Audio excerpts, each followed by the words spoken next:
50 Strat presents Hearthstone. Hello ladies and gentlemen, my name is 50 and today we're going to be talking about Hearthstone. I'd like to welcome you to part 3 of the Hearthstone 101 series, the third and final part. Today we'll be playing the decks that we built together in part 2, the Control Hunter deck and the Aggro Warrior deck. I'll be playing roughly around rank 17th. I haven't played too much on the ladder this season so far, so we're going to be fairly low, meaning the quality, or I guess the general quality of players that we'll be getting paired up against are going to be newer players. They're not going to be expert type players, but I figure this is a pretty decent example and sample size of the types of players that most beginners would face. And we're going to start with the Hunter. I actually feel like the Hunter deck will most likely have a better success rate. The Hunter deck is really cheap to make, and it's very annoying. It has some powerful cards, and Unleash the Hounds is just insanely overpowered in my opinion. And control decks, I personally prefer control decks over aggro decks, so I feel like the Hunter deck will probably be a better matchup for us. Alright, so our first match is up against a mage. What that means is you have to be careful about their hero power, the Fire Blast, which means stuff like Starving Buzzard will be very susceptible. It deals 1 damage to any type of creature. Right now we have the Eaglehorn Bow, the Houndmaster, Savannah Highmane, and the Starving Buzzard. I'm going to hold on to the Eaglehorn Bow because it's a pretty strong move. I don't really have anything for Houndmaster to boost up, so I'm going to send this back. I'm also going to send back the Savannah Highmane because it's a fairly high mana cost card. And I'm going to send back the Starving Buzzard because, like I said, we're not going to be able to play this on turn 2 anyway because of the Fire Blast. So I'll wait to draw into it later on. And I'd much rather have some early, or at least some mid-game plays here. Alright, so it looks like we got Snipe, which is pretty good. We can, basically take out anything that the mage plays. We also have a Freezing Trap, meaning we should be in a fairly good spot. We don't have any turn 1 plays, and please never use your coin for your hero power. That's almost never the right move, so don't do that. What I'm thinking is next turn, depending on what he does, I might coin into the Animal Companion to put a little aggro on the board.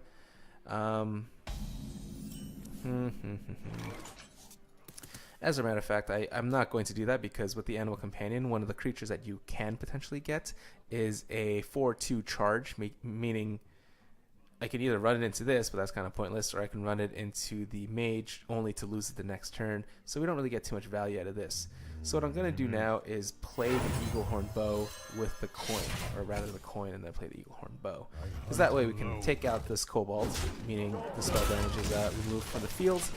And we also have a couple of secrets to pump this up.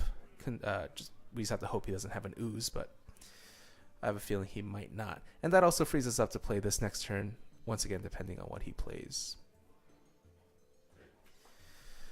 With the mage, you need to be careful. They have very powerful removal spells. They have Frostbolt, they have Fireball, they have a ton of CC and board. They have a bunch of board stalling cards like Frost Nova. So here we're going to play Animal Companion. There's no point in playing Scavenging Hyena yet because we don't have a friendly beast to lose to pump this up. So let's drop this and see what we get. Alright, so we get the 2/4. No point in attacking. We want to save that durability and use these secrets to pump it up. What this guy does is it gives other friendly minions +1 attack, and we just have to wait to draw into some more beasts. We must cleanse the Sunwell. All right. So nothing too much for us. What can we do? I'm going to play a Snipe here. There's no point in playing a Freezing Trap because if he attacks with this, then he gets to play it again and give another minion +1. And I mean, at a 5 mana cost, this does lose a little bit of value, but we still don't want him boosting up his creatures. Unfortunately, I can't take this guy out, so I'll do that. And also, he could attack with his Mirror Image into my Freezing Trap, making this cost 2. So that's kind of a waste as well. So we'll play that. Good chance we lose the 2/4, but I mean, oh well. What are we gonna do? We'll just shoot him.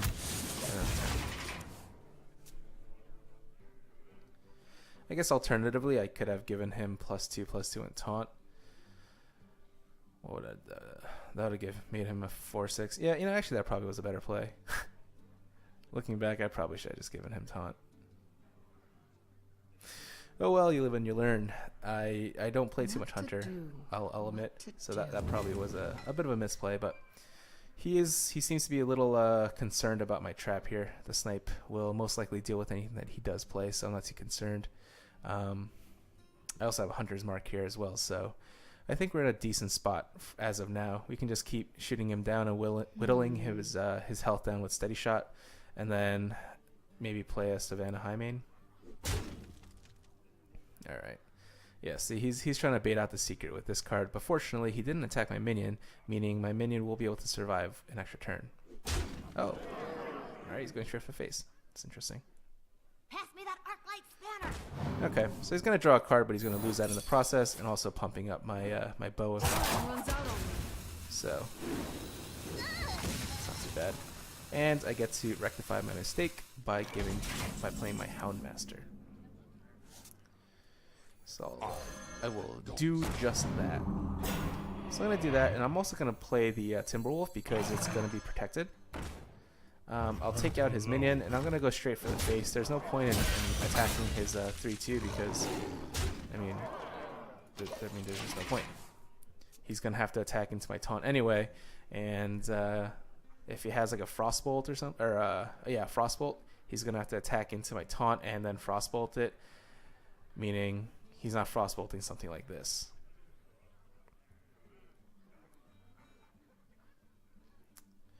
Next turn, depending on what he plays, we do have a couple options here. We have a Freezing Trap to help keep this alive. We have the Scavenging Hyena. Now that we finally have some beasts out, you know, it might see some use. And then we also have the Savannah Highmane. So I'm leaning towards the Savannah Highmane. One thing with the Eaglehorn Bow, don't get too greedy. No. Don't get too greedy and try to like play traps to keep this alive if that's not the right move. Because I've seen a lot of people do that, and you know, it's just a bad play. Like, you have 2 bows and you have a bunch of secrets. Don't try to force feed this bow by making bad plays. Like, there are bigger things that you can lose than a 3/2. This is really strong, like in the mid game, but come end game ish, it's not as strong. That's interesting. So he's not going to attack here. I really wish we had that that guy out because we could have done some damage here. But what I'm going to do is this. We'll play this guy. We're going to unleash the hounds, giving us. Oh yeah, that's right. He gets boosted up by this. Cool. We'll take out his guy. The reason I did that is because I'm going to play a Freezing Trap. We'll attack directly in the face, and then drop a Freezing Trap, and then end the turn. Yeah, I think that was the right play. That way, next turn we have lethal on the board. Played. Thank you. Thank you. Thanks. We have lethal on the board. He can't attack into this because we have a Freezing Trap, and then he dies, pretty much. Unless he has a Flame Strike, in which case that would suck, but we can always follow that up with the Savannah Highmane, and he still can't attack with this. What to do? So, ha. As you can see, 100 decks are really annoying. I don't think I played this perfectly, but I mean, we still have such massive board control. Like, he's probably going to get rid of this with his Fire Blast. But, I mean, even if he gets rid of this, I have a 5, which will get boosted. I still have a 5, I still have a 4, a 2, another 2, 3. I mean, you know, there's just so much that we can do. Oh, sorry, that gets bounced. I mean, I don't think there's any way for him to survive here.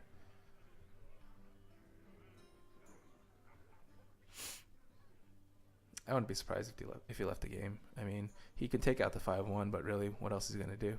He'd be at 0 mana. You know what? A man who loses with honor. Come on, man. I just said you. Alright. Well, you know. So that was game one with the Hunter.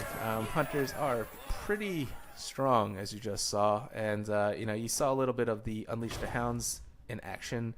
You saw a little bit of the whole control aspect. So I thought that was a pretty decent game. Like I said, it wasn't played perfectly, but I mean that you don't need to, apparently. I mean, Hunters are pretty good, and even if you mess up a little bit, it's easy to recover. And that's always a sign of a pretty strong and solid deck. We're gonna go with the Warrior now. Warrior, I have a little less faith in because I don't know, aggro decks I feel like are sort of a coin flip. You either win them yes, you either win them or you don't. But it's pretty obvious very early on if you're gonna win or not. In most cases. So we're up against another Warrior.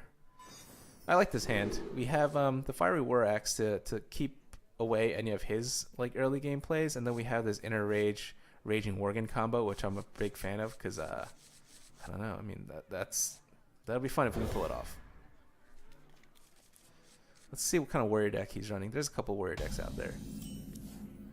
Nice, and we get a turn 1 Leper Gnome. This is actually a pretty good draw. There's not really much you can do to deal with a Leper Gnome turn 1, at least in most cases, meaning we're going to get some value with Leper Gnome. He's going to hit Garrosh for 2. Well, I might eat my words. He might drop a Fiery War Axe. Ooh, Fairy Dragon. Not a problem. What I'm going to do right now is Fiery War Axe the Fairy Dragon. The reason why I'm not trading my my Leper Gnome is because I get more value with him on the board opposed to me taking 3 damage in the face, right? I can always armor up and gain more health, quote unquote, that way. But for him to deal with Leper Gnome, I mean, rather the fact that Leper Gnome is now going to do a minimum of 4 damage. I mean, that's just a really strong. That's just really strong value for 1 mana. And I'm also going to drop the Raging Worgen here and hope he survives this turn so we can have some really fun Inner Rage gimmicks. I guess at that point it's not even a gimmick, right? Like we're gonna do this. It's gonna become a. Oh, nice! We're gonna be able to do it. It's gonna become a 6-2. It's gonna deal 12 damage. So, boom, 12 damage, and then Iron Dwarf, 16 damage to the face. And Leper Gnome. Now he's at 15 on turn 4. Holy cow. This is like the nut draw. Like, I don't really know if this could have gone any better for us. So don't expect this to happen like every single game, but this is like a perfect example of what an aggro deck can do. What's he got? Alright, that's an interesting card. Either way, he did his job. I mean, he dealt 16 damage. Like, what more can I really ask for? So this turn, let's see, what are we going to do? I'll drop the Acolyte of Pain. We'll hit him in the face. We'll hit him with an axe. And instead of dropping the axe right now, I'm just going to armor up in case he has an ooze. I mean, either way, he's probably dead next turn. But, yeah. So that's the aggro deck. I mean, look, you saw me. There was no editing involved. This was just like a perfect draw. I'm going to play another round because I feel... another match rather, because I feel like that was kind of a, I don't know, that was like an OP game. That was really fun. Wow. But that's what the Warrior can do. That most likely won't happen every single time, as we're about to see. But when the Warrior deck works, it works. Holy cow. Turn 5. That was, I mean, wow. Turn 5. That might be one of the fastest matches I've ever won. Let the hunt begin. Okay. So this hand's a little more reasonable. Alright. What are we gonna do here? I'm gonna send back the Korkron Elite. We don't have, he's a little slow right now in this hand, and we don't have any early game plays. Same with the Frothing Berserker. I feel like we don't have anything to follow him up with. And even the Raging Worgen, like you saw, he's amazing, but we don't have anything to back him up with. So let's just see what we get. So this is a pretty bad hand. All right, well this is the opposite of what could potentially happen. We're Greetings, traveler. We're gonna sit here and basically do nothing for a while unless I draw into something good. Oh, jeez. What's he have? Oh, secret. Wonderful. That could be a snipe, an explosive trap. I feel like it'd be foolish to drop a freezing trap this early. Alright, well, let's just slowly armor ourselves up. Next turn I might be able to drop this, but I mean, he's gonna get, if he gets sniped, he's done. That seems silly. I'm hoping to draw like a really weak minion, maybe like a Leperno or something that I can play and not feel bad about losing. You know what? I'm gonna drop the Acolyte. Is it a snipe? No snipe. So it might be an explosive trap or a freezing trap. Either way, I'm happy to send the Acolyte in. If it's a freezing trap, there's no real big harm in losing it because it looks like we're gonna have a decent amount of draw. But if it's a an explosive trap, for example, he'll live, and I'll actually draw a card out of it. And I might even draw two. So not too bad. I kind of wish it's an explosive trap now.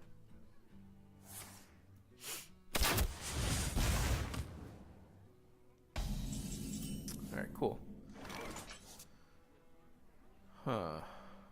I'm going to play the Armani Berserker. And this is why. If it's an explosive trap, this will enrage the Armani Berserker. And if it's not, I mean, I have something on the field, right? Freezing trap. Huh. Well, that is an interesting choice. Next turn, we have the Cruel Taskmaster to pump up the Berserker. I'm also considering playing a Frothing Berserker and then Cruel Taskmaster, so this gets pumped up. But it kind of depends on what he plays. Oh, Kill Command. Wow. Isn't that something? Let's drop the Gurubashi Berserker. No, let's not. Because he could have a deadly shot, and if the Gurubashi Berserker is the only creature on the board, it's an easy kill for him. I'm gonna play the Frothing Berserker, and this. Back to work.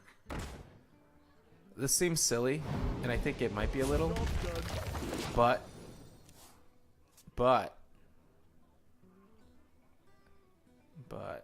now deadly shot is a multi-shot. Damn it! I forgot that card existed. Now it looks stupid. Oh well. Berserker it is.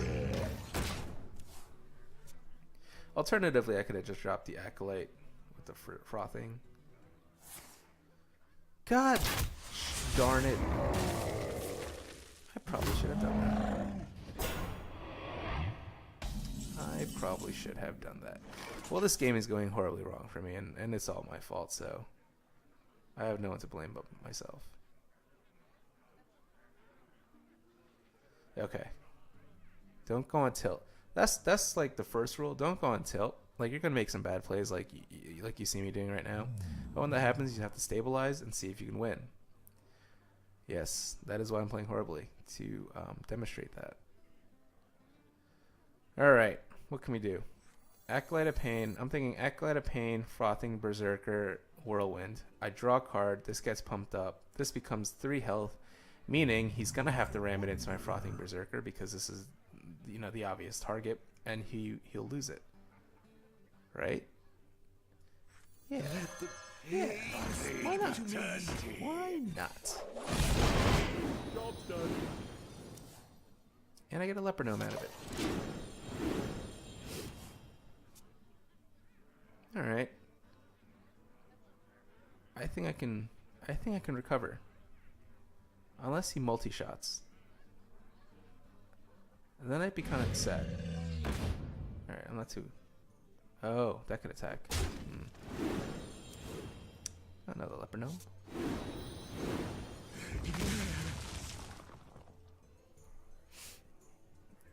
I mean, it'd be silly to attack into Frothing Berserker. He should honestly just attack me in the face.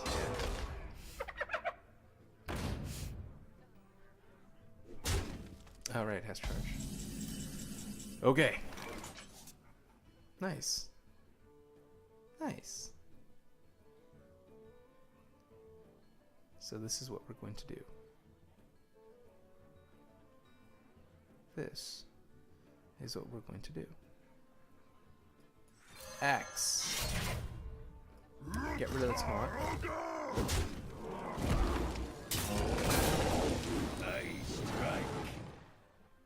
Hit him in the face? Sure. There's no point in playing a leper gnome, is there? Is there a point in playing leper gnome? If he gets boosted up one more time, he becomes pretty damn big.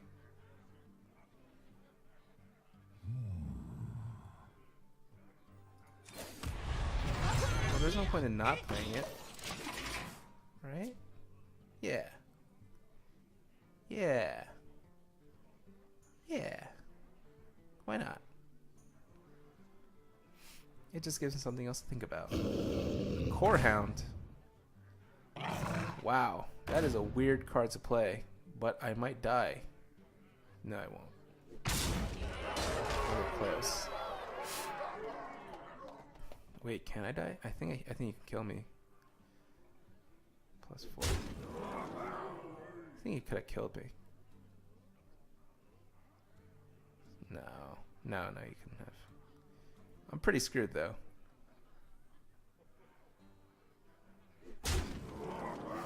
Basically, I need to win this turn.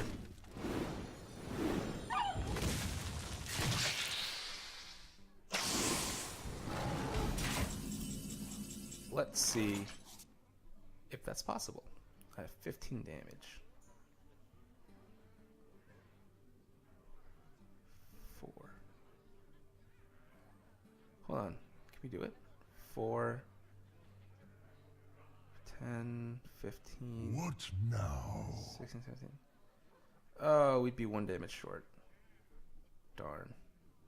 Darn. Oh man, maybe I should just play the leper gnome. Oh, poop.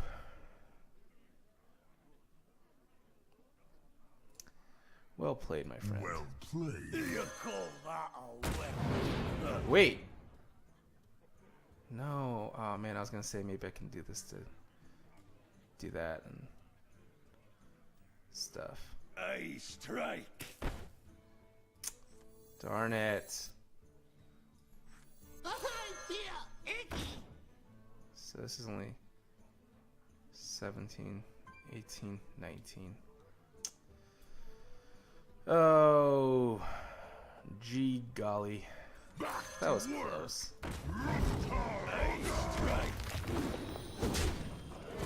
Oh wait, holy crap! I suck at math. Oh, that's right, he gets +1 from the thing. Oh snap, good thing I did that. That's embarrassing that I got that on camera, but we won. Go us. Alright, well that was a embarrassing show of my horrible Hearthstone skills, but hopefully you got a good idea of how these decks play.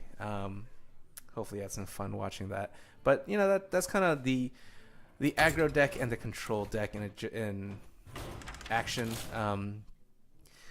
With the aggro deck, you're really going for their face and seeing how much damage you can do as fast as possible. Like you saw that last game, we did 22 damage I think in one turn. With the Hunter deck, you're kind of sitting back for a while, not doing too much, and then taking over the game sort of mid-game and taking things from there. But thank you for watching. That was really fun for me. I can't believe that happened. I can't believe I suck at math that much and I don't know these cards that well. Holy cow, that's embarrassing, but I'm happy that happened because that was really fun. And I'm happy I attacked. Good thing I didn't give up. See, you should never give up. You should never give up when you're playing a game. You never know what happens. Anyway, ladies and gentlemen, thank you for watching. That will conclude the Hearthstone 101 series. But as always, if you have any questions, leave a comment below. Or as you can always catch me on Twitter. Shoot me some questions or comments. Tell me how bad at math I am.